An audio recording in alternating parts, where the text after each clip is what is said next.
Okay, now the first thing that we want to do, we see that on the Telnet section, there's going to be another machine that we need to start. So we want to make sure to go up here from the tasks for the SMB section, and we want to terminate that machine because we're going to be starting a new one for the Telnet section. So let's go back to task 5, up the machine for Telnet before we start doing task number 5, understanding Telnet, while that gets started. So what is Telnet?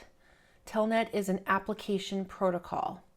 What has slowly replaced Telnet? SSH. How would you connect to a Telnet server with the IP 10.10.10.3 on port 23? We would just put in that simple Telnet 10.10.10.3 space 23 for the port. The lack of what means that all Telnet communication is in plain text. The lack of encryption. That's why it's being slowly replaced because SSH is encrypted. That's what's replacing it.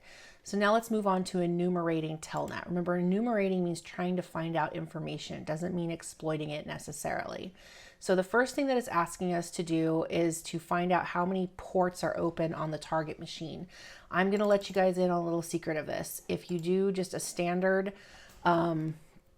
aggressive of all the different ports, it takes like forever. It was taking me over an hour and I finally just killed it. So I'm going to tell you how I kind of thought through a way to do a scan that would get me the correct answer, but wouldn't take 2 hours to do the scan. And I'll lead you through that right now. So first we want to do an Nmap scan. We do want it to be aggressive because we want to get as much information as possible. But I'm not going to do all ports because that was just taking too long.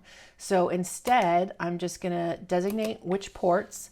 And because over here, I kind of cheated a little, because there were 4 asterisks for the correct answer, I knew that it would have to be ports 1000 through 999.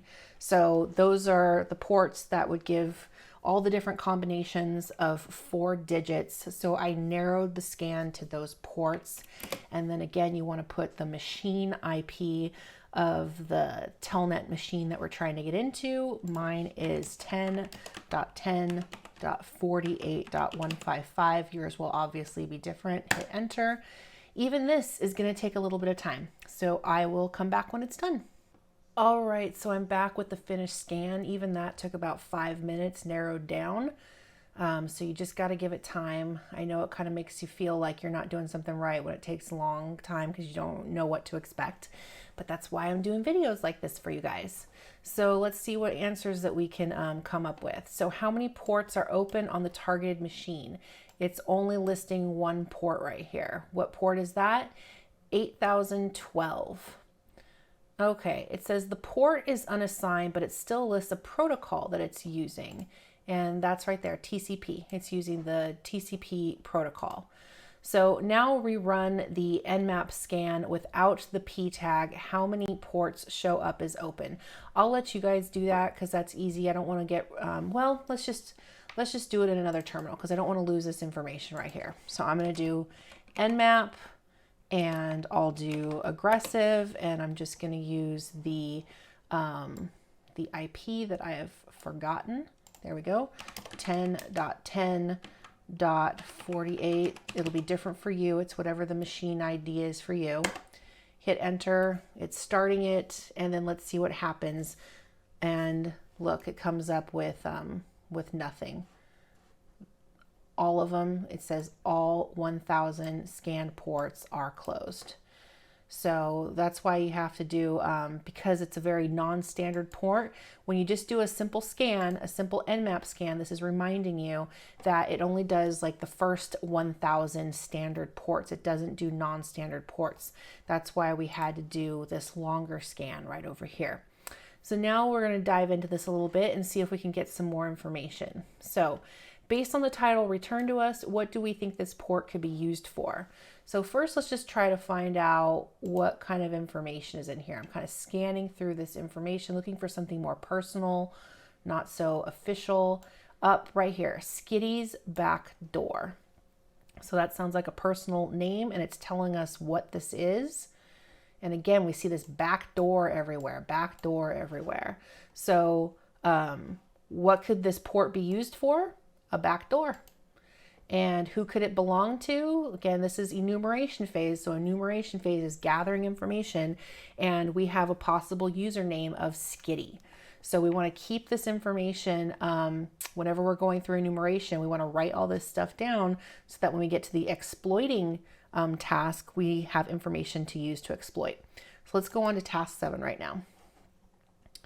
Okay, so now we're going to try, now we have the port that we're going to try to telnet into, and we're going to try to do that right now. So, okay, sorry guys, I lost my connection again, so I'm going to have to get back into telnet with a new machine IP, so I hope that's not confusing to you all.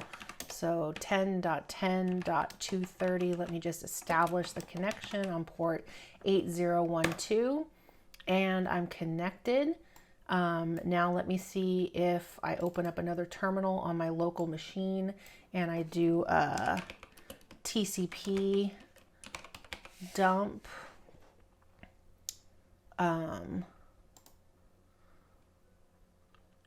I want to see if it's able to connect.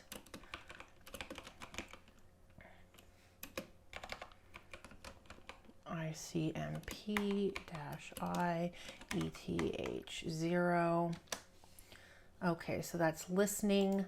Let's see if it's able to execute commands, run.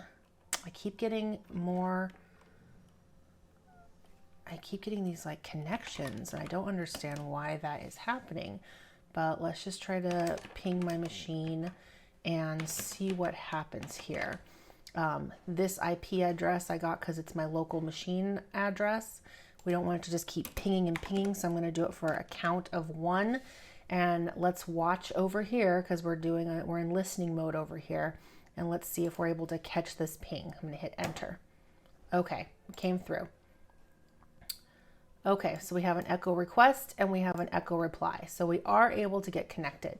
So now we're going to be able to do this reverse Netcat payload to create the reverse shell. So to do that on this machine, let me just, I'm going to start a new one over here. I'm going to close this one and I'm going to start a new one. And I'm going to put in this information right here. Okay, so MSF Venom minus P dash P for payload. The payload is going to be generated by this file right here. Reverse Netcat.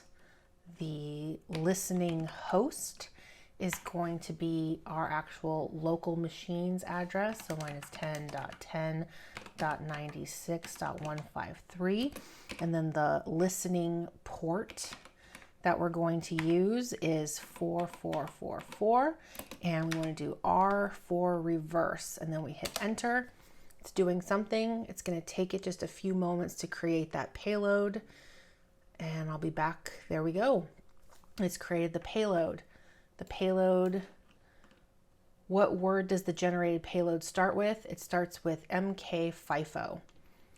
Okay, it says perfect, we're nearly there. Now all we need to do is start a Netcat listener on this local machine, and we do this using NC-LVP, and we want to tell it the port, 444, hit enter.